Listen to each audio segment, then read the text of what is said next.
Welcome back. We've been talking the drama in Paris. We've been talking about the Democratic debate last night in Des Moines, and no better person to analyze this with than presidential candidate Donald Trump, who joins us live by phone this morning. Good morning, Mr. Trump. Good morning, Tucker. That's some group you have over there this morning. It's wow.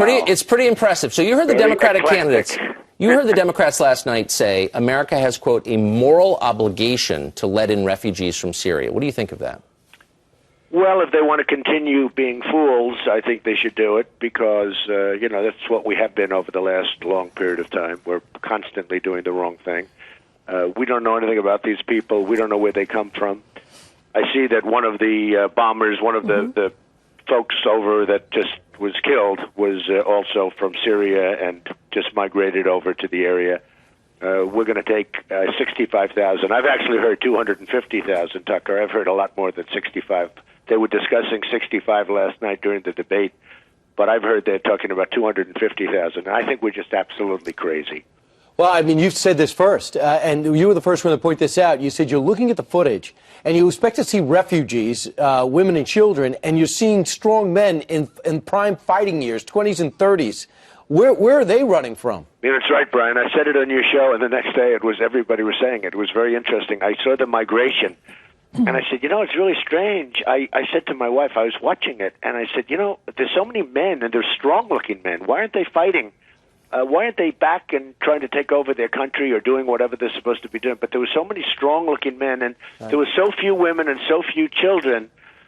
And I started saying, then I was hearing that 200 and 250,000 number, which I assume you folks have also heard. Last night I heard 65, but I've been hearing 200,000 and 250,000. I said, wow, that could be the ultimate Trojan horse. That would be unbelievable. This could only happen to Obama.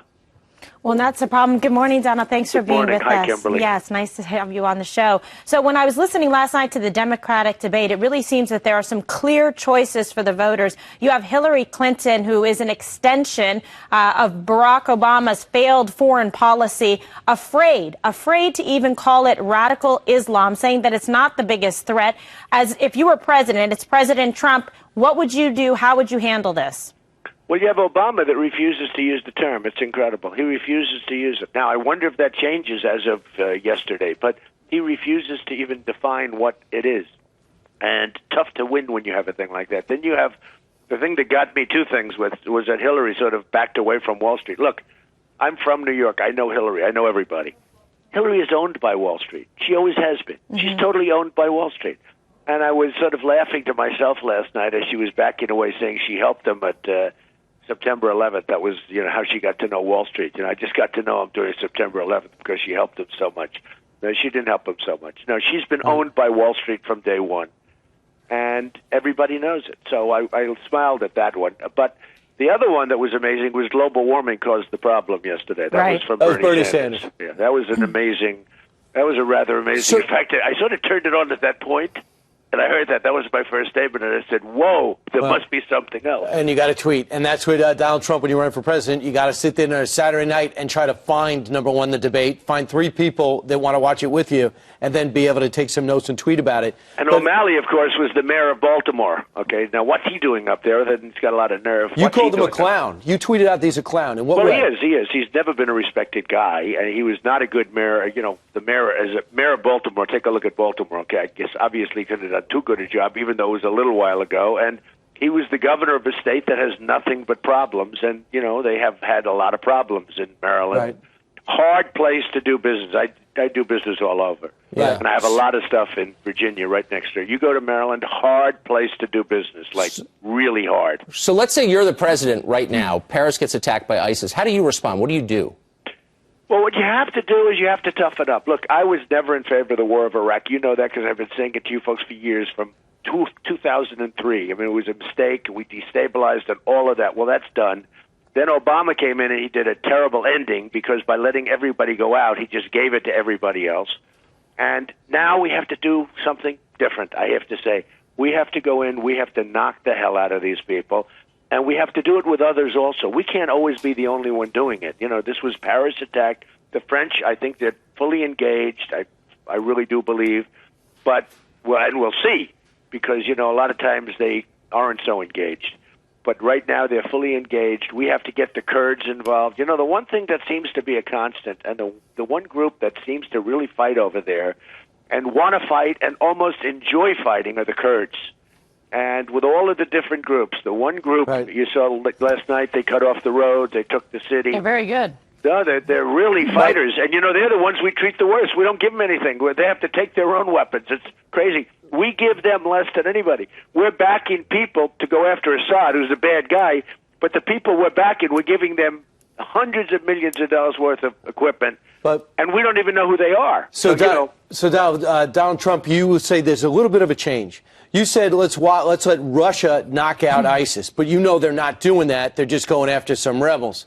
Now Russia gets a plane blown out of the sky. It looks like ISIS is behind it. If we could see a map right now of everywhere ISIS is, they have a judicial system, they have an economy, they actually have a tax system, they have set up a mini country. Do you agree that that's our enemy? And do you agree that that's the place to put troops? And if we have to, because that is the enemy of the U.S. From the moment I saw James Foley have his head cut off by these animals, that was when I said, you have to do something. We can't allow this to happen. James Foley, whose parents I got to know, who are terrific people. From that moment, I said, you have to go in. Now, as far as Russia's concerned, they just had a plane. So, you know, they want to get ISIS, too. They don't want ISIS coming into Russia. That's the thing with Russia. So they're going to be there. And anybody that wants to join that fight, as far as I'm concerned, it's okay with me. But we have to go in strong on ISIS, ideally with lots of different groups, and we have to be vicious. We can't be nice. We can't be politically correct. You know, we fight these politically correct wars all the time, and we get nowhere. When I was growing up, we never lost a war. Everyone used to say the United States never lost a war. We never win wars. I mean, you look at Vietnam, not that we should have been there in the first place, but we don't win wars anymore. You know, we don't win wars. We take them to a neutral, or we get out, and then you have a president announce when he's getting out of Iraq. So you have a president, when he announced that we're getting, everyone just backed up and they said, oh, good, I can't believe he told us. Then we have a president who last week announced that 50 brave soldiers, our finest, are going over to Syria, and they're going over to Iraq. And instead of just being quiet and not saying anything, and now those 50 soldiers are being hunted because they want to find those 50 soldiers. Now, he did it for public relations purposes, but those 50 soldiers are in grave danger right now because instead of going over and quietly doing their job, they're being hunted. So we have a president who doesn't know what he's doing. So what's the end game here? The official U.S. policy is to take out Assad, but who should run Syria at the end of the day, do you think? Well, we have to have an end game. I think Assad, honestly, Tucker, I think Assad is less important than what's going on in other parts. I mean, Assad is there. He's bad. But the people that we're backing could be worse. I spoke to a general 2 weeks ago. He said, we have no idea who these people are. A lot of the people that I spoke to think that the people that we're backing could be ISIS. So I really think we have bigger problems than Assad. I think Assad's a bad guy, but I think the people that replace him that we're backing could be worse than Assad. And now we're not backing them so hard because you can end up probably in World War III over this thing if we have stupid leaders, and we certainly do have leaders that don't know what they're doing. We have to take out ISIS. And when I looked at your map this morning, that was really intriguing. I mean, let's take a look. We know where they are. Right. We know they say basically come and get us. They have basically said to France, please fight us. Hey, Russia, we're killing innocent civilians. Please fight us. Hey, America, what else is it going to take? We've been shooting you one by one. And they said American blood is best. We've picked up 74 this year alone. Our FBI director says, listen, I'm telling you right now, we can't find everyone that's here. They've gone silent thanks to Edward Snowden and company. So they're basically asking us for this fight. But I got to ask you in the big picture. We have been cutting back on our defense budget. Marco Rubio says, I want to put billions more in. Rand Paul says that's not acting conservative. Where do you stand? Rand Paul is so wrong on that. We have no choice. We're not going to have a country. And, you know, something else is they're being radicalized online. They call them the bedroom jihad. I don't know if you've heard the expression. But they are using online and the Internet better than we've ever used it. We've got to shut that down. And when somebody goes over to fight for ISIS, we allow them back. And so do other countries. They allow them back. Those days are gone. So, they're afraid to revoke the passports. It's unbelievable. Yeah, because it won't be politically correct, okay? You know, guy comes back, and then they decide to do things over here. And don't be surprised if you see some really bad things starting to happen over here. We're not tough enough. We're not smart enough. We have the wrong leadership. We need new leaders. Yeah. We need Trump. All right, there was a poll out that was pretty good towards you. I think Reuters put it out. I don't know if we have it right now, but it has you up in the 40s in terms of the support you have on the Republican side. What's your reaction to that? Well, I'm honored by it. I think I had a good debate. It was very good. And, a lot of good things have happened over the last couple of weeks in terms of my campaign. I'm getting very big praise. I hear all these people saying that you're attacking Ben Carson, has put an end to the Trump surge. Do you think that helps you in the end, the speech you gave in Iowa recently? Or I thought it was a good speech. I mean, the people that were there were giving me standing ovations. No, you look, I mean, I have certain people. It's just like no different than what we're doing, talking about with ISIS. Or you have people that you're competing against. When you compete, you have to compete. Ben said very bad things about himself in a book. He said he was pathological. He said bad things. I mean, if you're pathological, that's a problem. I gave a speech, and I basically just quoted from the book. I had a standing ovation. The crowd went crazy. It was an amazing night. And I would think it would have an impact, but, maybe I'm wrong. But certainly if somebody said that he's pathological, has a pathological temper, has a pathological disease, and this isn't my words, Tucker, this is his words. Right. That would affect, I will tell you one thing, that would affect me. If somebody said that he went after his mother with a hammer, and he tried to hit his mother over the head with a hammer, yes, that would have an impact on me. I would not vote for that person. Wow, he was 12. No, he was 14. Okay. But if somebody said that he attacked somebody and thrust a knife into his stomach and it hit a belt, which I don't believe, because I don't believe that the whole belt thing is ridiculous. But it just happened to hit a belt and the knife broke. So there are things that he hit his friend, another friend. He hit him in the face with a padlock, hard, and really hurt him. You know what? I'm not for that person. I'm sorry. But he did overcome a lot, controlled his temper, and became a internationally world-renowned surgeon. Well, I don't know what happened, but I can tell you that there are certain things. He did. There are certain things, and all I'm doing is virtually quoting. Right. I'm not virtually. I'm quoting from the book. Right.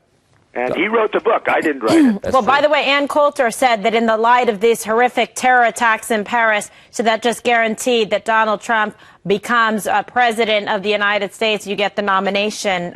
So people are very concerned about terror and about leadership choices. And so that's what this election should be about. Ann Coulter has been amazing, and she's been an amazing supporter. And, she agrees with what I'm doing at the border. She agrees with what I'm doing with the wall. The wall will be built.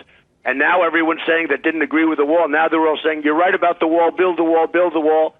And believe me, these people are coming in through the southern border, too. Don't kid yourselves. Right. So we have to get very tough, and we have to get very smart fast. It used to be Mondays with Donald Trump. Now it's Sundays with Donald Trump, the presidential candidate. Thanks so much. Thanks for making time for joining us. We appreciate it. Thank you all. All right.